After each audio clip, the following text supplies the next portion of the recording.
இன்றைக்கி நம்ம சேனலில் என்ன ஸ்பெஷல் ரெசிபி பார்க்க போகிறோன்னா சிம்பிள் அண்ட் டேஸ்டியான வெஜ் ரைஸ் எப்படி பண்ணுறதுன்னு தாங்க பார்க்க போகிறோம்.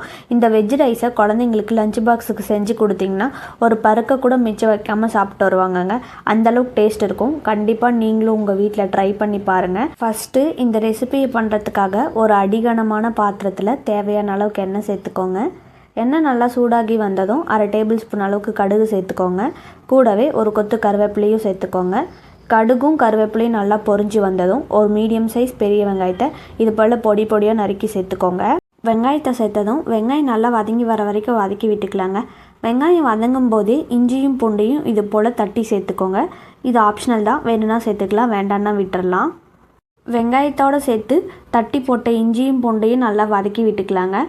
இது நல்லா வதங்கும் போதே ஒரு பச்சை மிளகாவை இது போல் கட் பண்ணி சேர்த்துக்கோங்க. சேர்த்து நல்லா வதக்கி விட்டுக்கோங்க. வெங்காயம் இந்த அளவுக்கு நல்லா வதங்கி வந்ததும் இந்த ஸ்டேஜில் தக்காளியை ஆட் பண்ணிக்கலாங்க. ஒரு 2 மீடியம் சைஸ் தக்காளியை இது போல் கட் பண்ணி சேர்த்துக்கோங்க. சேர்த்து நல்லா வதக்கி விட்டுக்கோங்க. தக்காளி நல்லா வதங்கி வரதுக்காக இந்த ஸ்டேஜில் உப்பு சேர்த்துக்கலாங்க.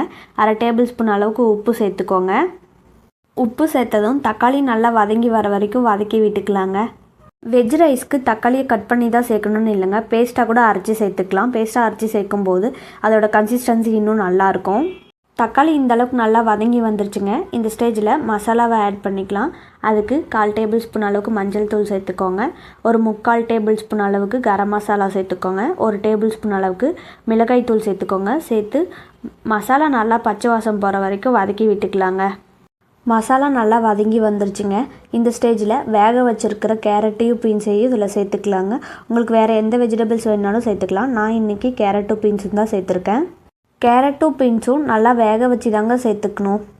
கேரட் பீன்ஸ் சேர்த்ததும் நல்லா மசாலாவோட ஒரு 2 நிமிஷம் போல் ஸ்டவ்வை மீடியம் ஃப்ளேம்லேயே வச்சு மிக்ஸ் பண்ணி விட்டுக்கலாங்க.